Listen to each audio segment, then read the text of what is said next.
চলছে, ইরান তাদের কাছে মাথা নত করে নাই, বরং ইরানের সর্বোচ্চ ধর্মীয় নেতা আয়াতুল্লাহ আল খামেনি বলেছেন, আমি মরে যাব তাতে কোনো আফসোস নাই, কিন্তু আমি মরে গেল আমার ইসলাম ইরানের মাটিতে টিকে থাকবে। আল্লাহ দরবারে জবাব দিতে পারবো আমি শেষ হয়ে গেছি তাতে কি হয়েছে, কিন্তু আমি পরাশক্তির কাছে মাথা নত করি না। চিল্লায় কোন সুবহানাল্লাহ। যদিও ইরানের মুসলমানদের সাথে শিয়া মুসলিমদের সাথে আমাদের আকীদাগত মতপার্থক্য থাকতে পারে, পৃথিবীর যে কোনো পরাশক্তি তাদেরকে হুমকি ধামকি দেখালো, সেই পরাশক্তির হুমকি ধামকিতে তারা ভয় পান না, চুপসে যান না। মিশর, ইরাক এবং জর্ডান এই তিনটা দেশে যখন ইসরায়েল একযোগে হামলা চালিয়েছিল, বেশি দিন যেতে পারেন নাই, 6 দিনের মাথায় এই আরব দেশের তিনটা দেশ সারেন্ডার করেছিলেন, আত্মসমর্পণ করেছিলেন।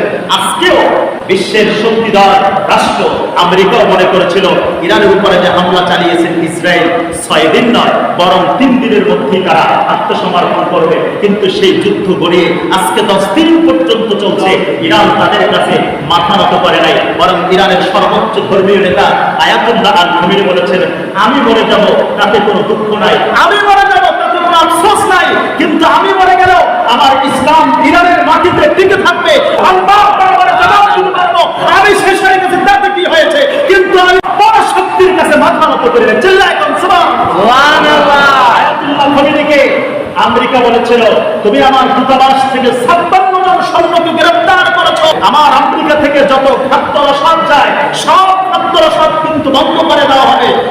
আয়াতুল্লাহ খামেনি তখন জবাব দিয়ে বলেছিল, তুমি কাদেরকে খাদ্য রসদের ভয় দেখাও, কাদেরকে তুমি খাবারের ভয় দেখাও, যে মুসলমানদের 12 মাসের 1 মাস না খেয়ে থাকা ফরজ, সেই জাতিকে তুমি আজকে খাদ্যের ভয় দেখাও।